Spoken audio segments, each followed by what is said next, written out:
नमस्कार मित्रों, आज एक नई चीज प्रस्तुत कर रहे हैं। दीनदयाल की चौपाल जैसे गुरुवार को देते हैं, लेकिन अब मैं सोचता हूँ कि लगभग सप्ताह में 4-5 दिन दिया करेंगे। और दूसरी बात यह है कि आज दीनदयाल की चौपाल में नारी मन की कविताएं, हिंदी की कविताएं, दो रचनाकार हैं, माया देवांगन रायपुर छत्तीसगढ़ से, और दूसरी कवित्री हैं ऋतुप्रिया कुदन और जिला सीकर राजस्थान से। तो दोनों युवा कवित्रियां, और इनकी रचनाएं जो है, कविताएं, नारी मन की कविताएं आपके सामने मैं प्रस्तुत करने जा रहा हूं। इससे पहले कुछ दुख सुख की बातें भी हो। तो एक खास बात जो दुख की बात है वो मैं पहले शेयर करना चाहूंगा कि हिंदी और राजस्थानी के वरिष्ठ साहित्यकार, रंगकर्मी, उपन्यासकार, नाटककार और फिल्मकार लक्ष्मी नारायण जी रंगा बीकानेर, उनका कल देर शाम को जो है देहावसान हो गया।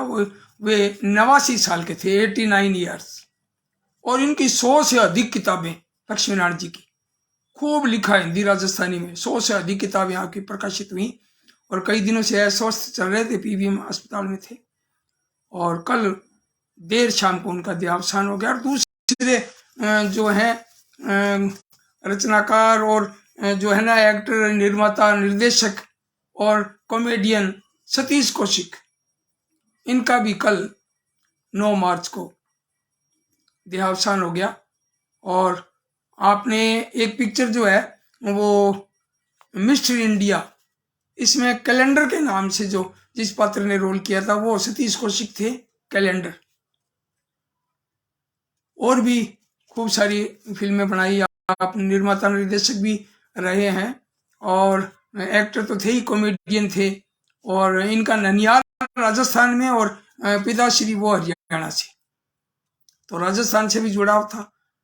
तो आपका जन्म जो है 13 अप्रैल 1956 का था और 9 मार्च 2023 को आपका देहावसान हो गया। तो दोनों इन महारथियों को, दोनों साहित्यकारों को, रचनाकारों को, फिल्म कलाकारों को मैं इस मंच के माध्यम से शत शत नमन करता हूं। और क्या कहूं मैं, बड़ी दुख की बात है कि ये दोनों हस्तियां जो है चली गई, लेकिन आना जाना अपने हाथ में नहीं है। सब जो ईश्वर इच्छा है हमें स्वीकार करना पड़ता है, क्या करें। तो खैर, जो ईश्वर इच्छा। अब मैं आपके सामने नारी मन की रचनाएं प्रस्तुत करना चाहूंगा। तो सबसे पहले मैं रचना देना चाहूंगा आपके सामने। एक है माया देवांगन रायपुर छत्तीसगढ़, और दूसरे रचनाकार है ऋतुप्रिया गांव कुदन, जिला सीकर और राजस्थान से। तो सबसे पहले मैं ऋतुप्रिया के बारे में बताना चाहूंगा कि आपका जन्म जो है 19 अगस्त और 90 को आपका जन्म हुआ, और 2015 में केंद्रीय साहित्य अकादमी से आपको राजस्थानी का युवा पुरस्कार मिला। और आपकी कृति सपना संजौती हीरा पर आपको राजस्थानी का युवा पुरस्कार मिला। भाई, इस मंच के माध्यम से आपको बहुत बहुत बधाई। और आपकी उसी किताब की जो राजस्थानी कविताओं का हिंदी अनुवाद, वो मैं आपके सामने कुछ कविताएं प्रस्तुत करने जा रहा हूं, ऋतुप्रिया की कविताएं। तो इनकी सबसे पहली कविता है मन की बात, और रचनाकार है कवित्री ऋतुप्रिया। हमारी जंग गर्भ के भीतर ही हो जाती है शुरू। हमारी जंग गर्भ के भीतर ही हो जाती है शुरू। उस वक्त बचने की प्रार्थना करती हैं आपसे, यानी कि भगवान से। उस वक्त बचने की प्रार्थना करती हैं आपसे। फिर धरती पर क्या पता कितनी बार मरती हैं, और अपने मन की बात कहने से भी डरती हैं। फिर धरती पर क्या पता कितनी बार मरती हैं, और अपने मन की बात कहने से भी डरती हैं। इनकी दूसरी कविता है इनाम। आदमी, बच्चे, सास ससुर, देवर, जेठ, ननंद, ननदोई, जेठुता, नानदा, सभी को परोठती है बहू। आदमी, बच्चे, सास ससुर, देवर, जेठ, ननंद, ननदोई, जेठुता, नानदा, सभी को परोठती है बहू। घर संभालती, उलझती, भागती जाती है ड्यूटी पर।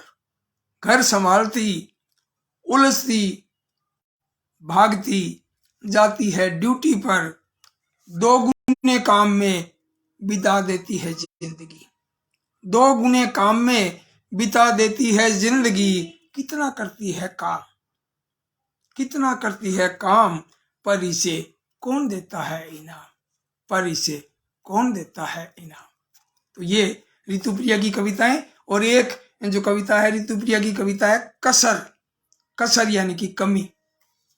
घर, खेत और पशुओं को संभालती औरतें। घर, खेत और पशुओं को संभालती औरतें 24 घंटे करती है बसर। 24 घंटे करती है बसर यानी कि गुजारा, जीवन निर्वाह। 24 घंटे करती है बसर, लेकिन छोटे बड़े घर के सब लोग निकालते रहते हैं उसके हर काम में कसर। लेकिन छोटे बड़े घर के सब लोग निकालते रहते हैं उसके हर काम में कसर। अब एक कविता है ऋतुप्रिया की मशीन। चौका, पोंछा, रोटी पानी और कपड़े धोने की जीती जागती मशीन होती है औरतें। क्या बात है, बहुत खूब। चौका, पोंछा, रोटी पानी और कपड़े धोने की जीती जागती मशीन होती है औरतें। कितना करती है काम। अब देखिए, आप मेरे यूं रोंगटे खड़े हो गए कविता का वाचन करते हुए। ये देखिए, आप पूरे शरीर में जो है सन सन ऐसे आवाज चल रही है कविता को जो मैं पढ़ रहा हूँ, इसका वाचन कर रहा हूँ। चौका, पोंछा, रोटी पानी और कपड़े धोने की जीती जागती मशीन होती है औरतें। कितना करती है काम, पता नहीं कब जागती है और कब सोती हैं, पर घर में सभी के नित नए ताने ढोती हैं। पर घर में सभी के नित नए ताने ढोती हैं। ये कविता थी मशीन। और एक देखिए ऋतुप्रिया की एक और अलग हटके बिल्कुल अलग अंदाज की कविता है नियम कायदे। और इसकी रचनाकार है ऋतुप्रिया और रचना का नाम है नियम कायदे। सिंदूर, बिंदी, चूड़ियां, मंगलसूत्र, चुटकियां, पाजेब और बिंदाए हुए नाक कान कितना सहेजती है बेटियां बहू के रूप में।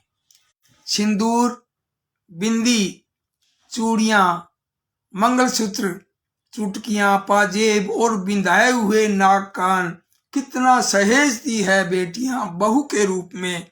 लेकिन बेटे के विवाह के बाद एक भी निशानी नहीं। शायद नियम कायदे पुरुषों ने बनाए हैं सिर्फ औरतों के लिए। लेकिन बेटे के विवाह के बाद एक भी निशानी नहीं। शायद नियम कायदे पुरुषों ने बनाए हैं सिर्फ औरतों के लिए। भाई बहुत खूब, बहुत बढ़िया। और ऋतुप्रिया के बाद अब मैं जो दो लंबी कविताएं हैं, दो लंबी कविताएं माया देवांगन, इसे मैंने आज फेसबुक में भी शेयर किया है और बहुत ही अच्छी लगी, मन को छू गई। मैं माया देवांगन को इन कविताओं के लिए बहुत बहुत बधाई देना चाहूंगा इस मंच के माध्यम से। अच्छा, आप आई हुई भी मंच पर, आपके देखो कमेंट आए हुए, योगीराज योगी हैं, कसर, सुंदर रचना। और माया देवांगन कहती है बहुत सुंदर पंक्तियां। योगीराज योगी कहते हैं बेटी ऋतुप्रिया को बधाई। भाई बहुत खूब। शंकर धाकड़, इनके तो शंकर धाकड़ ने तो सबसे पहले कमेंट ये आ गया था जब मैंने उसमें फेसबुक में डाला। और योगीराज योगी प्रणाम, प्रणाम आपको भी बहुत बहुत प्रणाम। और ये पंकज गुप्ता जी, पंकज गुप्ता जी कह रहे हैं कि बेस्ट विशेष माया जी, क्या बात है। और नवीन कुमार मोदी जी हमारे एडवोकेट साहब हनुमानगढ़ से। और डॉक्टर पूजा हेमकर, अल्लपुरिया लिखा हुआ है, एल अल्लापुरिया, मतलब जगह का नाम ऐसे जल्दी से समझ में नहीं आ रहा है ना। डॉक्टर पूजा हेम कुमार और नवीन कुमार मोदी जी, शंकर धाकड़, और मोदी जी के इनके सबके कमेंट आ रहे हैं। बहुत बढ़िया, बहुत बहुत आपको। प्रेम भटनेरी जी हमारे शायर साहब, हमारे भाई साहब, क्या बात है, बहुत खूब, ग्रेट सर, क्या बात है भाई, बहुत बढ़िया। आपके कमेंट जो है, योगीराज जी कह रहे हैं, शंकर धाकड़ कह रहे हैं प्रणाम प्रणाम, आप सबको प्रणाम भाई, बहुत बढ़िया। और मैं अब इनकी रचना पढ़ रहा हूँ, माया देवांगन की। भीतर तक झकझोर देती है वास्तव में ये रचना, देखिए। और कविता का शीर्षक है स्त्रियां, और रचनाकार है माया देवांगन। अक्सर लोग हंस देते हैं, अक्सर लोग हंस देते हैं सुनकर कि स्त्रियां बेवकूफ होती हैं। अब देखिए आप, मेरे यूं रोंगटे खड़े होते हैं रचना को पढ़ते ही, बहुत ही अंदर तक छू रही है दिल में। अक्सर लोग हंस देते हैं सुनकर कि स्त्रियां बेवकूफ होती हैं। बहुत प्रचलित है ना हमारे समाज में यह वाक्य, बहुत प्रचलित है ना हमारे समाज में यह वाक्य। हाँ, सच में बेवकूफ ही तो होती हैं, क्योंकि वह नजरअंदाज करती हैं पुरुषों की गलतियां। हाँ, सच में बेवकूफ ही तो होती हैं, क्योंकि वह नजरअंदाज करती हैं पुरुषों की गलतियां, अनदेखा कर देती हैं बच्चों की उपेक्षाएं, और छोड़ देती हैं अपना स्वाभिमान, और छोड़ देती हैं अपना स्वाभिमान। हाँ, स्त्रियां बेवकूफ होती हैं। हाँ, स्त्रियां बेवकूफ होती हैं, सबको खुश रखने में समर्पित कर देती हैं खुद को।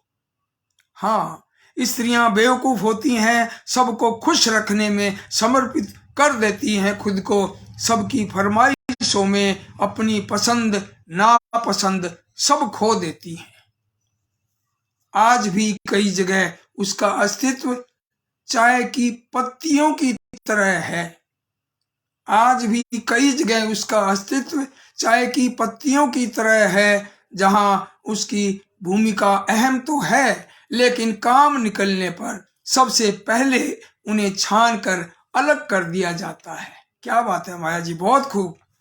और अपनी गृहस्थी चलाने के लिए और रिश्ते बनाए रखने के लिए झुकती भी है, टूटती भी है, न जाने कितनी बार समेटती है टुकड़े अपने आत्मसम्मान के, न जाने कितनी बार समेटती है टुकड़े अपने आत्म सम्मान के।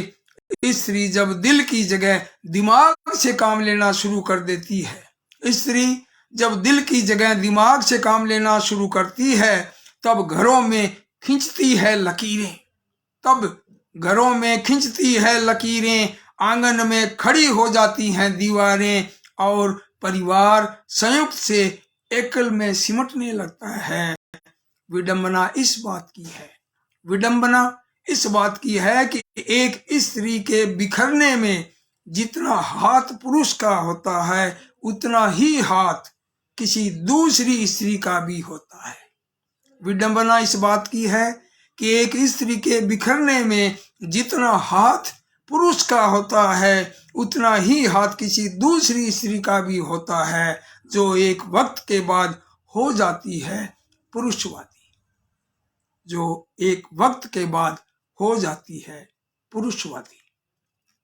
भाई बहुत खूब, गजब गजब लिखा है माया देवांगन जी ने। अब इनकी दूसरी कविता देखिए माया देवांगन जी की, गृहिणियां। गृहिणियां, वो समेटती है दुख, वो समेटती है दुख, संभालती है घर, निखारती है प्रेम, और संवारती है रिश्ते। गृहिणियां वो समेटती है दुख, संभालती है घर, निखारती है प्रेम, और संवारती है रिश्ते। बच्चों के टिफिन, बड़ों की चाय, वो करती है दौड़ भाग, सुबह से शाम सबके लिए, और रसोई से सारे कमरे तक की भागम भाग। उसे वक्त नहीं अपने लिए कि खुद कोई एक बार निहार ले आईने में। बच्चों के टिफिन, बड़ों की चाय, वो करती है दौड़ भाग सुबह से शाम सबके लिए, रसोई से सारे कमरे तक की भागम भाग। उसे वक्त नहीं अपने लिए कि खुद को एक बार निहार ले आईने में। उसकी रसोई में कभी किसी के लिए कुछ कम नहीं पड़ता। उसकी रसोई में कभी किसी के लिए कोई कुछ भी कम नहीं पड़ता। वह स्वयं का हिस्सा भी दे देती है और होती है संतुष्ट। वह स्वयं का हिस्सा भी दे देती है और होती है संतुष्ट। वो रखती है हिसाब पक्के, वो रखती है हिसाब पक्के, चाहे पाई पाई का हो या पल पल का। वो जूझती है, टूटती है, वो जूझती है, टूटती है, करती है संघर्ष दिन भर, केवल घर के कामों से ही नहीं बल्कि उन तमाम उलझनों में भी जो उग आते हैं जीवन में खरपतवार की तरह। वो जूझती है, टूटती है, करती है संघर्ष दिन भर, केवल घर के कामों से ही नहीं बल्कि उन तमाम उलझनों से भी जो उग आते हैं जीवन में खरपतवार की तरह। पूरे दिन काम के बाद भी वो नहीं थकती। पूरे दिन काम के बाद भी वो नहीं थकती, पर टूट जाती है बस एक सवाल से, जब कोई कह देता है आखिर तुम करती क्या हो। पूरे दिन काम के बाद भी वो नहीं थकती, पर टूट जाती है बस एक सवाल से, जब कोई कह देता है आखिर तुम करती क्या हो। तब आंखों में हल्की सी नमी आ जाती है, तब आंखों में हल्की सी नमी आ जाती है और वह इस प्रश्न का उत्तर ढूंढती है अपने ही अंदर। तब आंखों में हल्की सी नमी आ जाती है और वह इस प्रश्न का उत्तर ढूंढती है अपने ही भीतर, एक शून्य में जिसमें वह स्वयं कहीं खो गई है। एक शून्य में जिसमें वह स्वयं कहीं खो गई है। भाई बहुत खूब, बहुत खूब। माया देवांगन और ऋतु प्रिया को इस प्रोग्राम जो है कार्यक्रम दीनदयाल की चौपाल इस मंच के माध्यम से दोनों को बहुत बहुत बधाई। और इस तरह की रचना मुझे कहीं किताब में, कहीं फेसबुक में, कहीं देखने पढ़ने को मिलती है, तो मैं सोचता हूँ उनको जो है इस दीनदयाल की चौपाल में मैं वाचन करूँ और आम लोगों तक पहुँचाऊँ, पूरी दुनिया में पहुँचाऊँ। तो एक मेरा एक विशेष निवेदन भी है आपसे कि आप इस चैनल को, दीनदयाल की चौपाल जो चैनल है, कृपया सब्सक्राइब करें और मित्रों से भी कहें और अपनी रचनाएं भी भिजवाएं। आपका बहुत बहुत धन्यवाद। और एक धन्यवाद के साथ एक सूचना और देना चाहूँगा। अभी अभी मुझे विज्ञप्ति मिली है और विज्ञप्ति में राजस्थान के अनेक लोगों के नाम है। मुझे लगता है शायद वो 11-12 होंगे, मैं समय हो गया था, मैं पढ़ नहीं पाया था, लेकिन उसमें मेरा नाम भी है कि मेरी किताब का जो है वो बाल साहित्य के सम्मान के लिए चयनित की गई है, प्रेरणाप्रद बाल पहेलियां। भाई पंडित जवाहरलाल नेहरू एकेडमी के सभी पदाधिकारी और सदस्यों को बहुत बहुत बधाई और बहुत बहुत शुभकामनाएं। और इंजीनियर आशा शर्मा और गोविंद भारद्वाज और मईनुद्दीन कोहरी और कई नाम ऐसे मैंने पढ़े, लेकिन वो समय हो गया था 7 बजे का। तो अगली बार सभी के नाम मैं दीनदयाल की चौपाल में और दूंगा और कार्यक्रम में। तो तब तक अगले कार्यक्रम तक के लिए मुझे इजाजत दें। नमस्कार और धन्यवाद।